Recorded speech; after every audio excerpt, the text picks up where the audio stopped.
México le hizo un partidazo a Bélgica, hay que reconocerlo, particularmente en el primer tiempo, porque en la segunda mitad Luque Bacchio dijo: compadres, aquí venimos a jugar, no pasó ni un minuto y metió un verdadero golazo. Vaya, muy ad hoc a lo que Bélgica tenía que hacer. De hecho, parecía ser, porque hubo un gol igualito en el partido anterior de Bélgica contra Estados Unidos, y parecía ser que se ponía a venir el vendaval, pero sin embargo, hay que decirlo, lo de México supo reagruparse bien, hacer los cambios necesarios respondiendo a las modificaciones de Bélgica, y sí, hay que reconocerlo, hubo mejoría, sí, pero falta generación, falta gol. Y ok, sí se anotó en un balón detenido, pero en balón en movimiento todavía hay una asignatura pendiente. Ahorita lo vamos a analizar tácticamente. Antes te dejo el top de los mejores y los peores jugadores que nosotros elegimos en este partido. Chécalo muy bien.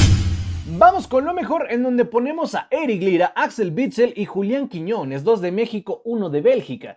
En lo peor ponemos a Mika Götze, Jesús Gallardo y Raúl Jiménez, 1 de Bélgica, 2 de México. Empezamos con lo táctico, te explico. México arrancó con un 4-4-2, Bélgica con un 4-2-3-1. De inmediato la transformación en defensa para México parecía mucho una especie de 4-1-4-1, en donde tenías a Raúl Jiménez otra vez orbitando entre mediocampistas y defensores, pero aquí lo clave, ojo, el top 3 de lo mejorcito, la verdad fue un tanto insuficiente, porque debo de reconocer que Eric Lira se mandó un partidazo. Sí, el tipo, por algo le dicen Pitbull, sinceramente es un crack, va, pelea cada balón, hace los movimientos correctos, eso sensacional. Pero también tengo que reconocer que quien levantó la mano en este partido fue Jorge Sánchez, porque de verdad, frenar a Mika Götze, que no es cualquier cosa, posteriormente las incorporaciones que podía generar en este caso Openda, Luque Bacchio, bueno, siempre estuvo en el otro extremo, que también le complicó un poco la vida a Jesús Gallardo, que poco pudo hacer en esas bandas, pero lo de Jorge Sánchez, deja tú el gol, o sea, el gol sí fue en un balón parado, hizo un muy buen recorrido de segundo poste donde casi nadie lo hace en ningún equipo en el mundo, es difícil que se repartan ya el área y lo hizo muy bien, pero también hacía unas coberturas sensacionales, no se esperaba, no regalaba la banda o cuando menos carriles externos, no, iba por el balón. Eso, mis respetos, siempre he sido de los que dicen, a lo mejor Jorge Sánchez no me convence tanto, pero en este partido lo hizo de 10. Ahora, ¿qué sucede con la transformación en defensa? Ese esquema o esa transición ataque-defensa de México. Cuando están generando ciertos espacios, Brian Gutiérrez y de igual manera Raúl Jiménez son los que están orbitando, siempre generan la presión al momento de que Bélgica tiene el balón en su propio terreno de juego. En el momento en el que se transforma Bélgica un poquito más adelante, entonces cambia una especie de 4-1-4-1 que llega a ser en ciertos lapsos un 4-5-1. Pero siempre aquí, este es el clave, Eric Lira tapando el pase directo otra vez en Openda y Kevin De Bruyne obligaba justamente a que De Bruyne se metiera entre los mediocampistas, cosa que estuvieron haciendo en el primer tiempo y parte del segundo, para abrir a Axel Witsel y de igual manera a Tielemans, que los dos trataban de generar cierto espacio, pero los extremos estaban muy bien cubiertos. Repito, con Gallardo no hubo tanto. Luque Bacchio recibía balón, siempre tenía una opción de pase, sí, pero ojito, por este costado no se generó tanto. ¿Esto qué generaba? Que naturalmente la saga se tuviera que abrir, porque Raúl Jiménez orbitaba mucho acá, en una especie de rombo en el centro del terreno de juego, y aquí es donde entra lo de Orbelín y Quiñones. Si bien es cierto, tuvieron actuaciones buenas, creo que lo de Quiñones fue más destacado, porque el Vasco se notó que les dio instrucción de, ok, si lleguen a profundidad, pero interioricen para que Fidalgo o Brian sean los que...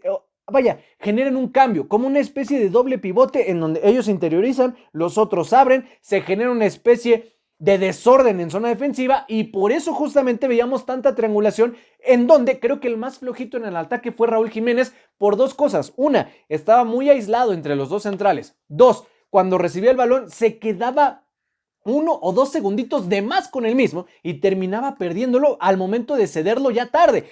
Aquí, en donde empezaban Quiñones, Brian cuando se metía en la ecuación, de igual manera Fidalgo a triangular, cambios de juego con Orbelín y Brian le pasaba por la espalda, ahí fue donde se empezó a hacer la magia y se provocó el tiro de esquina, las llegadas y justamente el córner, en donde justamente Jorge Sánchez hizo la anotación. ¿Qué sucede con todo esto? Que México se empezaba a defender muy bien con el balón. Otra vez el 4-1-4-1 y así nos vamos al segundo tiempo. Cuando empiezan a hacer los cambios, en donde, ok, aquí estamos partiendo nuevamente, una especie de 4-4-2, México ni se acomodaba, compadres. Y 2-3 pasos, Lukebakio llega a línea de fondo en donde la saga estaba relativamente mal parada porque Johan Vázquez había salido a hacer una cobertura a su marca, en este caso una presión tanto a Openda como Kevin De Bruyne. Se escalona un poquito la marca, baja Julián Quiñones, baja Jesús Gallardo, pero Lukebakio amaga perfectamente bien.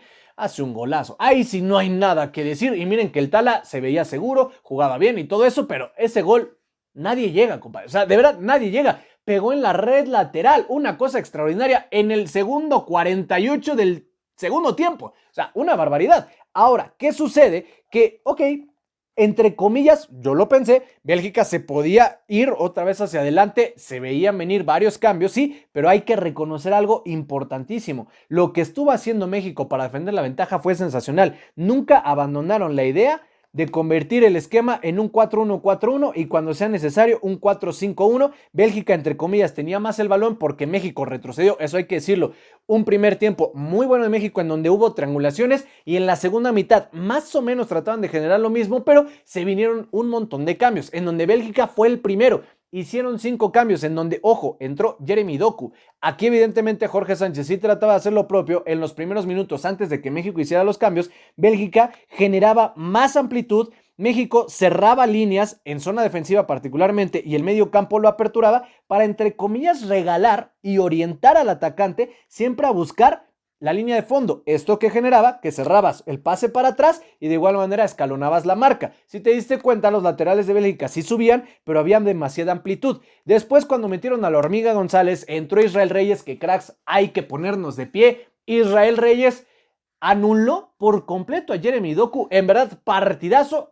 Vaya, que algún equipo de la Premier vaya por Reyes para que les enseñe a frenar a Jeremy Doku, porque de verdad es un crack, es un fenómeno, hace unos regates sensacionales y Reyes lo hizo muy bien. Ojo, también después cuando entró el Piojo Alvarado escalonando muy bien, simplemente estuvieron replegando, entró el Chiquito Sánchez, ya México no atacaba tanto. Ahí es donde digo, hay una mejoría muy buena, porque Johan y César Montes dan un equilibrio sensacional. Entró De Ketteler, Openda no pudo hacer mucho, Kevin De Bruyne tampoco, Axel Witsel recibía el balón y él era el que le daba aire a medio campo, pero siempre buscaban amplitud, buscaban que los extremos tuvieran ahora ellos que bajar por el buen parado que tenía México y entonces partir de aquí porque el medio campo retrocedía un poco y buscaban trazos largos. ¿Los generaban? Sí. Cuando veían que no podían o no profundizaban tanto, recurrieron otra vez al pase corto y a profundizar, pero otra vez el medio campo de México sensacional y si alguien tengo que destacar es a Eric Lira. De verdad, Edson Álvarez es un crack, es un titularazo, es uno de los capitanes de la selección mexicana, sí, pero Eric Lira está haciendo un papel sensacional en esa posición